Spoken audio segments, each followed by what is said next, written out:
How's it going, guys? Today I wanted to come on here and talk about a specific training stimulus. Last week I was talking about different stimuli. Today we're just going to focus on a metabolic stimulus in the form of systemic training. So we're going to go over the whys, the where you would implement it, what's required to implement it, different things like that. So starting with the benefits. So the benefits to doing systemic training metabolically are they're going to increase your training tolerance. It's going to increase your stress threshold, and it's going to increase your metabolic threshold.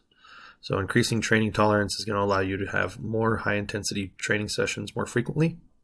Increasing your stress threshold is going to allow other parts of your life, such as work, relationships, things like that.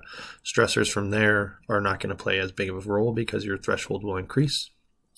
And your metabolic threshold, you'll be able to process things in your body at a higher rate, allowing you to do more work.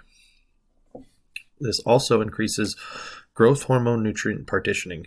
So what this is really good about doing is it makes it so your body will burn fat more and it will hold on to more muscle. So this is going to be something that's really important for people with body composition goals and things like that.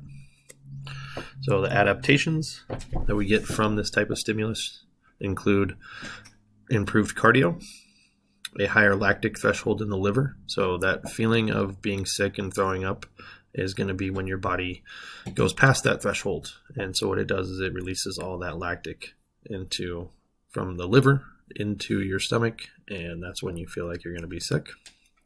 It also improves your ability to handle oxidative stress. So oxidative stress is you take your body to a red line, right? So it'd be being able to do more competitions, being able to train at a much higher level, kind of like they do in CrossFit, more frequently, things like that. So some reasons why you would choose a systemic program. You're going to have a low training tolerance. So maybe you can't handle lots of high volume in the beginning or lots of high intensity. So you can start with systemic stuff to build you a good foundation. You can use the growth hormone stuff that occurs from this for fat loss benefits. It's going to give you good neurological coordination practice. So you're going to be doing bigger movements with high repetitions and low weight. So you're going to be working on a lot of that neurological coordination, not necessarily working on intensity or anything like that in the beginning as much. And for people who live a high stress lifestyle, this is going to be a way for us to be able to balance that out and allow you to manage those stressors better. Some of the challenges we face with systemic programs is you are going to need some baseline of cardiovascular conditioning because these are going to be a lot of supersets, giant sets, things like that. You also need a healthy liver. So trying to do this after a weekend of partying is probably not the best idea. So that liver is going to be processing a lot of chemicals, trying to get things moving through your body. And when it's bogged down with other stuff, it's just going to make you feel shitty.